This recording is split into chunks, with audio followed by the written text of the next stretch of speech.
Alors, discours numéro 9 du lundi 27 avril 2020.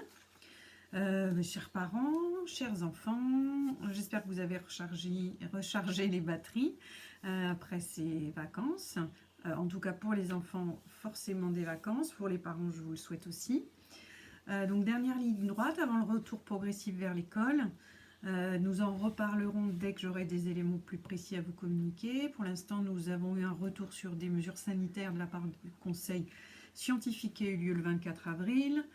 Le gouvernement doit préciser ces points lors de l'Assemblée générale le mardi 28 avril. Puis ensuite seront spécifiés les éléments par le ministre de l'Éducation nationale. Voilà les étapes jusqu'à ce que ça arrive sous une forme concrète et transmissible dans les écoles. Concrètement, donc nous, on démarre en tout cas cette semaine de 3 jours puisque le 1er mai est férié avec une élève en plus. C'est donc l'arrivée de Luna, nous passons à 24 élèves. Nous allons lui faire un bon accueil, même virtuel. Je souhaite que les enfants reprennent sereinement, sans se stresser. Je suis toujours à l'écoute, je suis toujours prête à communiquer et à entendre les difficultés rencontrées par les familles. Je continue avec l'organisation mise en place parce que ça sert de repère. Donc la régularité et le sérieux qui ont été présents pendant la période 4 doivent continuer, reprendre avec ce début de période 5. C'est la garantie de l'acquisition des connaissances que nous avons à faire pour cette période. Donc chaque jour, il y aura une dictée à partir de la liste de mots de la semaine, du calcul mental, une notion abordée ou révisée ou réentraînée en français, une notion en maths. Et je rajoute, parce que nous en avons discuté avec les enseignantes de cycle 3 et de cycle 2 évidemment, mais vraiment l'histoire c'est un élément qu'il faut rajouter. Et puis pour alterner un peu, nous mettrons de la science avec des expériences sur l'eau et de l'art et de la musique. Voilà. Je suis toujours disponible pour parler, discuter avec les enfants, leur expliquer un point, faire réciter une poésie. Nous allons démarrer une dans la semaine. Des classes virtuelles à 4 vont être programmées. 4 c'est le bon nombre, j'en ai fait là dans le cadre du dispositif vacances apprenantes pendant les vacances avec des élèves et c'était vraiment le dispositif le plus efficace. Donc nous allons démarrer si possible avec Lucas, Manon, Matteo Tarello et Sarah Brunois, si possible, donc jeudi 30 avril à 10h30.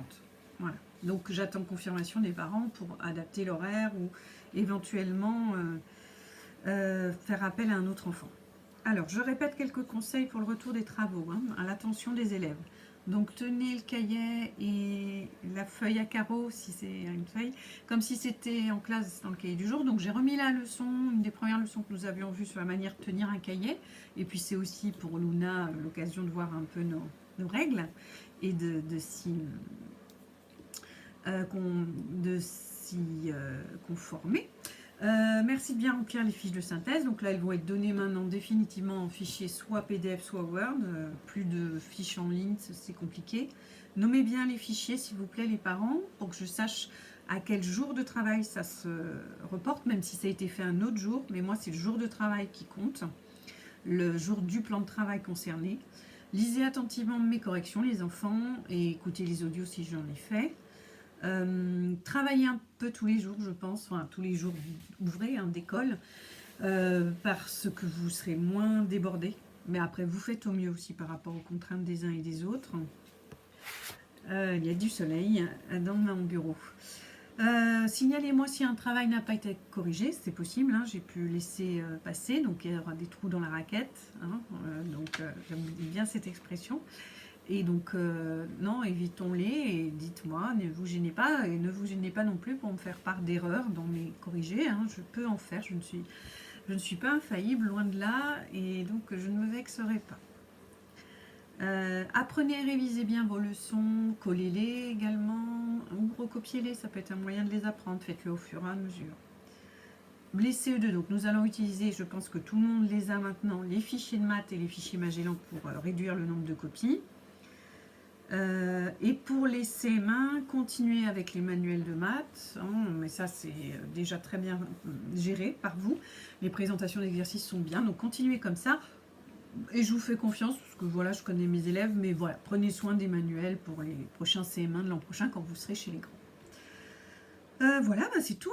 J'ai dépassé les 5 minutes. Bon, pas désolé. Donc, bon courage à nous, tous, hein, parents, maîtresses, enfants.